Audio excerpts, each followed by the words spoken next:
so we saw what the interval scheduling problem is. We attempted to solve it by randomly choosing a starting point and then eliminating the invalid options and continuing.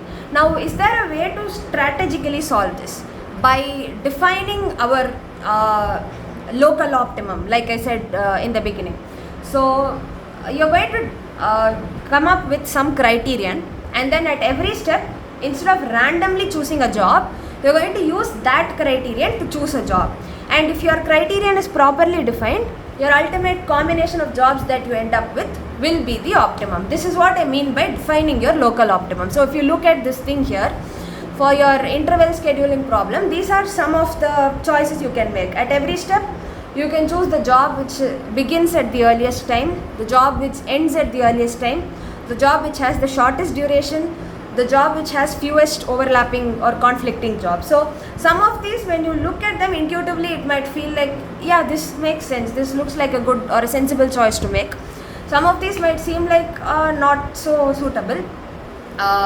We will see which is right, which is wrong, and not all of these are correct actually. So some of these, actually one of these is correct and all others are inappropriate choices, but we're going to explore things and find out.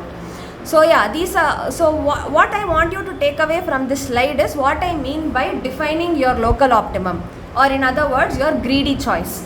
So you are going to come up with some criterion which is an optimization criterion: earliest, latest, shortest, fewest, some EST term, either a maximizing type or a minimizing type.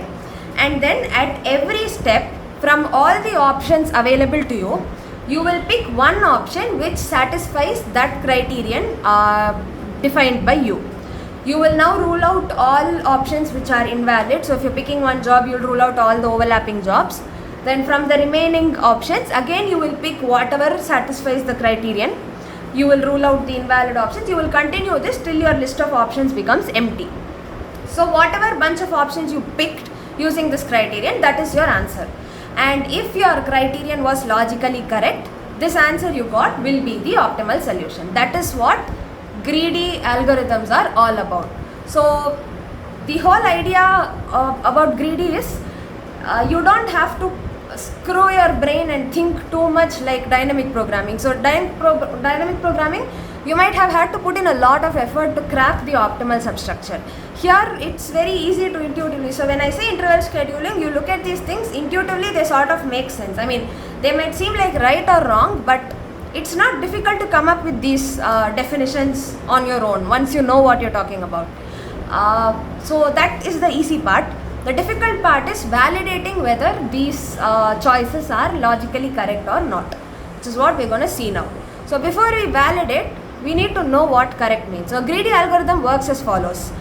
Define the greedy choice to be made at each step. That is, define the local optimum. So for our interval scheduling problem, any of these four: earliest start time, earliest end time, shortest job, fewest overlaps. You can also have latest or most delayed start, most delayed end, longest job, most overlaps. Any optimization based definition can work as a greedy choice.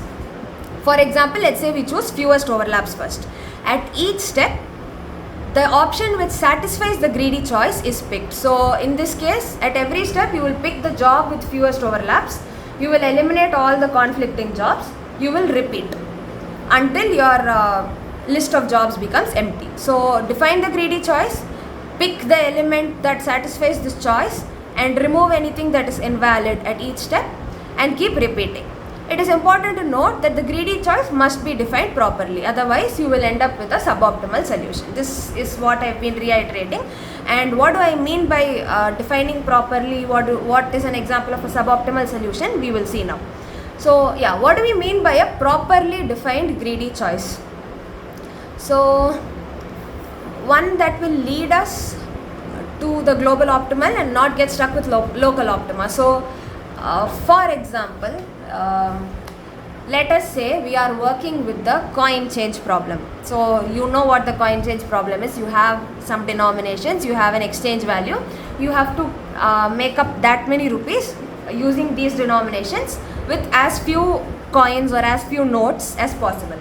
So there are quite a bunch of greedy choices you can make. But let us say I am going to choose the coin with the smallest denomination at every step.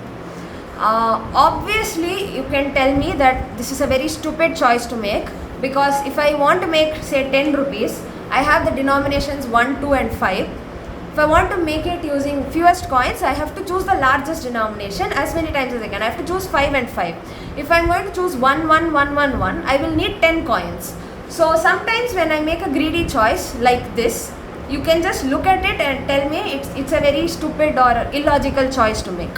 So what is a properly defined choice is when you choose the local best at every step, your overall answer should be the optimal choice.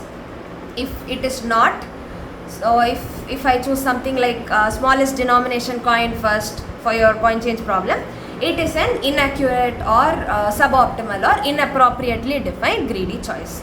So to give you some more clarity on properly defined and improperly defined, we are going to go back to our interval scheduling problem. We are going to take each of these greedy choices and we will try to see if these are correct or not. For the ones which are not logical, we will come up with counter examples to prove that in this case this does not work. For the ones which are logical, we will come up with a formal proof. So that's what we are going to do now.